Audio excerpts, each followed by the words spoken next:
കഴിഞ്ഞ ദിവസം ഞാനൊരു വീഡിയോ ഇട്ടിട്ടുണ്ടായിരുന്നല്ലോ. എന്താന്ന് വെച്ചാൽ എൻ്റെ അമ്മയ്ക്ക് ഞാൻ കമ്മൽ വാങ്ങി കൊടുക്കാതെ ഞാൻ പറ്റിക്കുന്നൊരു വീഡിയോ ഇട്ടിട്ടുണ്ടായിരുന്നു. പക്ഷേ അമ്മമാരെന്തെങ്കിലും ആഗ്രഹം പറഞ്ഞു കഴിഞ്ഞാൽ നമുക്ക് അങ്ങനെ ചെയ്യാതിരിക്കാൻ പറ്റുമോ? അമ്മ അറിയാണ്ട് തന്നെ അമ്മയ്ക്ക് വേണ്ടിയിട്ട് ഞാൻ ആ കമ്മൽ വാങ്ങിയിട്ട് സർപ്രൈസ് ആയിട്ട് വെച്ചിട്ടുണ്ടായിരുന്നു കേട്ടോ. കുറച്ചൊക്കെ കഷ്ടപ്പെട്ടെങ്കിലും എനിക്ക് ആ സാധനം വാങ്ങിച്ചു കൊടുക്കാൻ വേണ്ടി പറ്റിയിട്ടുണ്ട്. അതിനകത്ത് ഞാൻ ഒരുപാട് ഹാപ്പിയാണ് കേട്ടോ. ഞാൻ അമ്മയ്ക്ക് സർപ്രൈസ് കൊടുക്കുന്ന രീതി എങ്ങനെയാണെന്ന് നോക്കാവേ. രാവിലെ തന്നെ എണീറ്റപ്പോഴത്തേക്ക് അമ്മ എനിക്ക് വിശക്കുന്നു എന്ന് പറഞ്ഞു കേട്ടോ.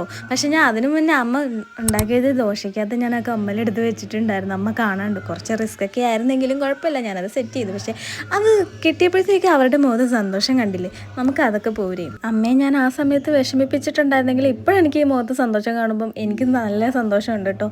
കാര്യം ഒട്ടും പ്രതീക്ഷിക്കാതല്ലേ നമ്മൾ ചെയ്യുന്നത്.